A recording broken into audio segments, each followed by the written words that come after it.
What's up? What's cracking?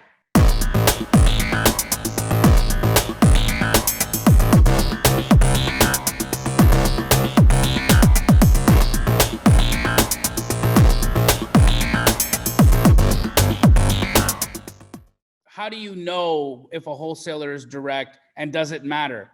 So here's how I like to approach that question. First, I always judge a deal based on the numbers. I don't care if there's layers of wholesalers between me and the number. If the number makes sense to me, that I know that based off of how I comp, this number makes sense, then I'll work a deal.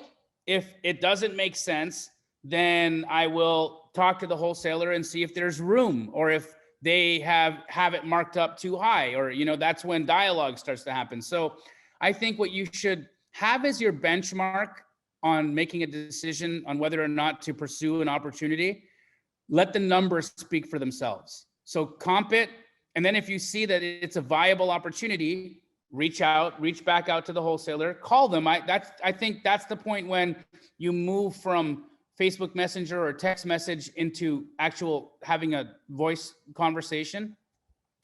And you just lay it out. You say, okay, look, I like this deal. It may not work specifically for me, but I have some buyers I work with that this could work for.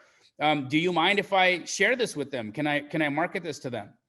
And if you get permission from them, that's what we call the option, right? That's an option. You've been given a permission to market the deal.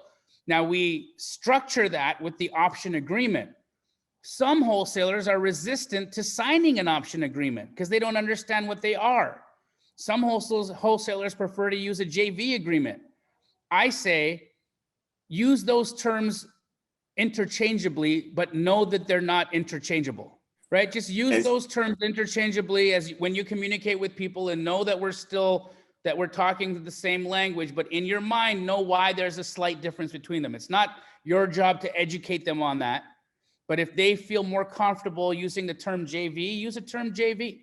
But yes, back to question one, every deal determine its viability based off the numbers. And if the numbers make sense, then reach out. Now, when you are talking to an ACK wholesaler and they present themselves as the contract holder, there's some very easy questions that you can ask that can signal to you whether or not this person is actually holding the contract direct to the seller.